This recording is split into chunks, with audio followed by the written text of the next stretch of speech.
So the strongest god in Smite is something that I've been asked to talk about for quite a while, actually. And whilst there are many gods who could potentially be called the strongest god, actually getting to the conclusion of who is actually the strongest god is actually kind of a longer process than you'd think. Looking at Hou, for instance, Hou was able to shoot down 8 suns consecutively without all that much effort, it seemed. I don't need to tell you how large our sun is, which is the actual sun that he left alive in Chinese mythology, but his arrows killed them. They fell to the earth and died, or they fell down and died. That wasn't great for the suns. They were destroyed by Hou.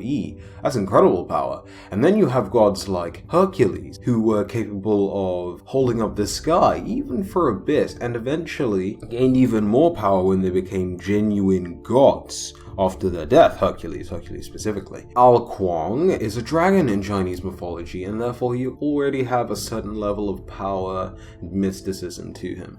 Fenrir can grow pretty much infinitely, and as he grows in size, his power would increase. But the problem with this is that he would actually need time to grow as big as he would need to be the strongest god. How long would that take? Would he even be allowed to grow that large?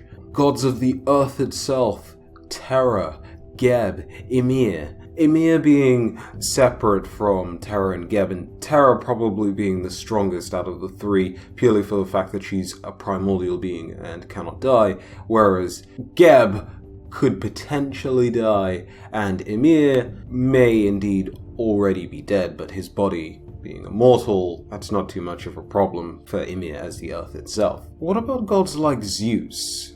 The potential tier above all of the gods that we've talked about so far, with the exception of perhaps Terra. Zeus, the king of the gods, he had no fears when he stirred down Typhonus. He saved his brothers and sisters from Cronus' belly. He ruled over the sky, was the king of the Olympian gods, and was pretty damn powerful as well. Yet he feared Nox. He didn't want to challenge Nox at all, the primordial goddess of darkness. Because how exactly do you fight darkness? But how can darkness operate in a realm without time? Beings that can control time, like Cronus, or Janus, or Kali? How do you fight a being like that, who could perhaps reverse the events that have happened, and undo them?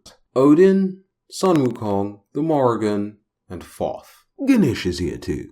Odin drank from the Well of Mimir and gained so much cosmic knowledge. Now, with all of this great cosmic knowledge, he wasn't able to prevent Ragnarok, but that doesn't mean he wouldn't necessarily find a way to prevent the flow of time from being paused or disrupted or used in the favor of one of the previously mentioned gods or goddesses. Even if Odin were able to disrupt the flow of time, it wouldn't necessarily do him much good because A, he could die, which means at some point he'd be able to be at least temporarily stopped. B, these gods of time more or less can't die, they're immortals. And one of them is a primordial god, so Odin actually being able to do much of anything to them is a bit questionable. And if that wasn't bad enough, Kali wouldn't just kill him, she'd probably make his death very, very painful as well, which I suppose he wouldn't care about, but I just felt like adding that extra tidbit.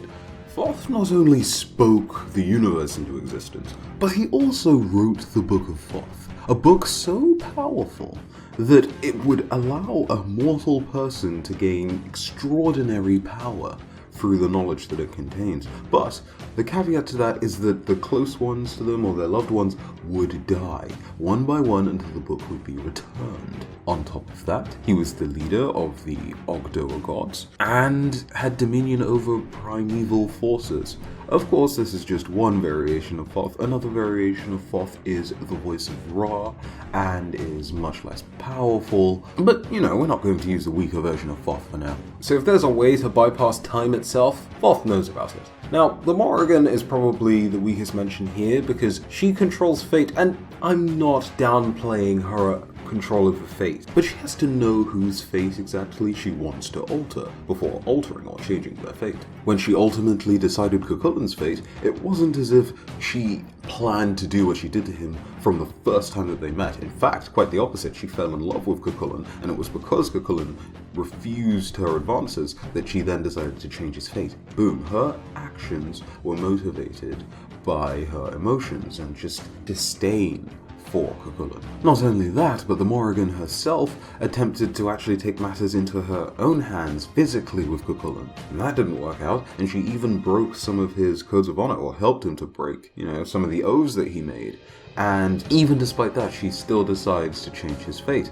But changing someone's fate is no small deal at all, because fate is the cosmic order or the will of the universe. It's not something that a normal person or even a lot of the gods can actually adapt or change themselves. So the ability to have that sort of power, and it essentially being on a greater level than changing someone's destiny, because people have more power to change their destinies. Gods have more power to change their destiny, but fate is set in stone. It's written before the person is even alive, or before the person has any ability to even change anything about their fate that they may not like. So the Morrigan is actually incredibly powerful, but in comparison to a lot of other gods where she actually may be able to die, and of course she's not perfectly strong. Cuchulainn managed to end up breaking parts of her body when she transformed into various different things to try and attack Cuchulainn.